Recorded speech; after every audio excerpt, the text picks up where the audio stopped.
Welcome to my YouTube channel. Here's a step-by-step tutorial on how to change your profile picture on Facebook without posting. Without further ado, let's begin. Click these 3 lines. And click this. Tap your profile picture. After that, choose Profile Picture.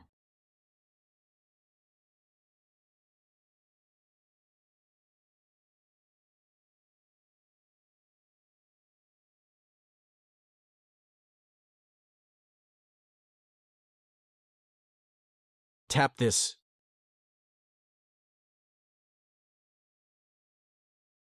Click Save.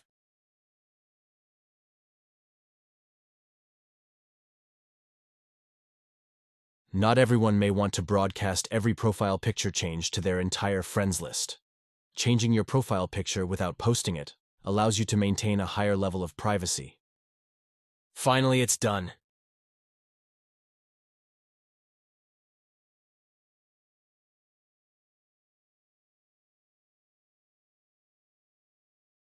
Thanks for watching. If you found this video helpful, consider subscribing and hitting that notification bell. Stay connected for more valuable content. See you in the next video.